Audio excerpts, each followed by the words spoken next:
Bengal CO कार्यालय के बाहर आधी रात हाई वोल्टेज ड्रामा, बीएलओ बनाम भाजपा कार्यकर्ता आमने सामने।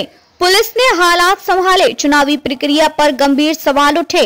कोलकाता में सोमवार की रात लोकतांत्रिक प्रक्रिया से जुड़ी एक बेहद संवेदनशील स्थिति देखने को मिली, जब पश्चिम बंगाल के मुख्य निर्वाचन अधिकारी कार्यालय के बाहर चल रहे बीएलओ बूथ लेवल ऑफिसर के धरने के बीच भाजपा कार्यकर्ताओं के अचानक पहुंचने से माहौल तनावपूर्ण हो गया। इस टकराव ने न सिर्फ राज्य की राजनीतिक हलचल बढ़ाई, बल्कि चुनाव आयोग की स्वतंत्रता और मतदाता सूची पुनरीक्षण प्रक्रिया पर भी कई सवाल खड़े कर दिए। क्या हुआ आधी रात को, घटनाक्रम की पूरी कहानी। दोपहर से बैठे थे बीएलओ कार्यकर्ता। बीएलओ अधिकार रक्षा समिति के लगभग 100 से अधिक सदस्य सोमवार दोपहर से ही कोलकाता के कॉलेज स्ट्रीट से मार्च करते हुए सीईओ दफ्तर पहुंचे और धरने पर बैठ गए।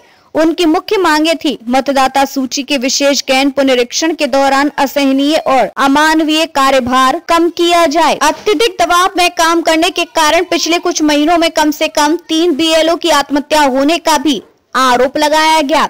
रात 11 बजे अचानक पहुंची भाजपा की टीम। करीब रात 11 बजे भाजपा पार्षद सजल घोष के नेतृत्व में करीब 50 भाजपा कार्यकर्ता पहुंचे। उनका आरोप था कि टीएमसी समर्थित संगठन मतदाता सूची में फेरबदल कराने के लिए सीईओ को घेर रहे हैं। एसआईआर प्रक्रिया को बाधित करने की कोशिश हो रही है। जैसे ही भाजपा नारेबाजी करने लगी, धरने पर बैठे बीएलओ कार्यकर्ताओं ने जवाबी नारे लगाने शुरू कर दिए। माहौल तुरंत गर्मा गया। बीएलओ बनाम भाजपा, आरोपों की लड़ाई। बीएलओ का दावा, भाजपा कार्यकर्ता उन्हें डराने, उकसाने और प्रदर्शन को तोड़ने पहुंचे थे। वे केवल सीईओ से आधिकारिक तौर पर मिलने और अपनी शिकायत बताने आए थे। भाजपा पर आरोप लगाया कि आप लोग चुनाव आयोग के साथ मिलकर असली मतदाताओं के नाम हटवा रहे हैं। भाजपा का पलटवार, सजल घोष का दावा, ये असली बीएलओ नहीं, टीएमसी समर्थक नेता है। घोष का बयान, हम यहाँ सीईओ को टीएमसी द्वारा परेशान होने से बचाने आए हैं। बीएलओ मंच ने इस आरोप को तुरंत खारिज कर दिया और कहा कि यह उनकी जमीनी समस्या को दबाने का प्रयास है। पुलिस ने बीच बचाव कर हालात संभाले। जैसे ही दोनों पक्ष आमने सामने आए, डीसी सेंट्रल इंदिरा मुखर्जी के नेतृत्व में भारी पुलिस बल तैनात किया गया। पुलिस ने दोनों समूह के बीच दीवार बनकर स्थिति को नियंत्रण में रखा। इस दौरान कई बार धक्का मुक्की की स्थिति भी बनी, हालांकि किसी बड़ी हिंसा की पुष्टि नहीं हुई।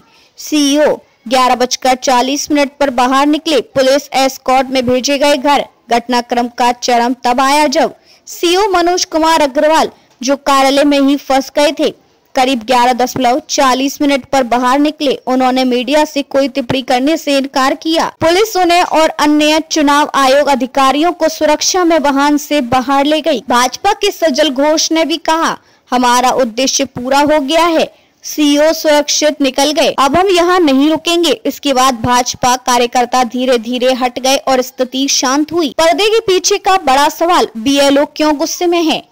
कई जिलों में बीएलओ लगातार शिकायत कर रहे हैं कि एक बीएलओ को 15 से 20 वार्ड तक फील्ड वर्क दिया गया है। घर घर जाकर एसआईआर फॉर्म भरने और संग्रह करने पर अनुचित दबाव है। अत्यधिक कार्यभार के कारण बीएलओ के पारिवारिक और मानसिक स्वास्थ्य पर भारी असर पड़ रहा है। कई बीएलओ कर्मचारियों की मौत, आत्महत्या के मामले सामने आ चुके हैं, लेकिन प्रशासन अनसुना कर रहा है। बीएलओ समिति का दावा है कि यह मुद्दा किसी पार्टी का नहीं, हमारे सामाजिक और मानवीय अधिकार का है। सियासी निहितार्थ, 2026 चुनाव से पहले बड़ा विवाद। पश्चिम बंगाल 2026 विधानसभा चुनावों की तैयारियों में है। ऐसे में मतदाता सूची संशोधन पर टीएमसी बना भाजपा, राजनीतिक टकराव, बीएलओ की नाराजगी, चुनाव आयोग पर दबाव सीधे चुनावी अखाड़े पर असर डाल सकते हैं। यह घटना राजनीतिक रूप से भी महत्वपूर्ण है, क्योंकि भाजपा का दावा है कि टीएमसी मतदाता सूची में हेरफेर कर रही है। टीएमसी का आरोप है कि भाजपा अपने गैर बंगाली वोट बैंक बढ़ाने के लिए एसआईआर का दुरुपयोग चाहती है। बीएलओ कह रहे हैं कि हम किसी दल के नहीं हैं, हम सिर्फ इंसान हैं।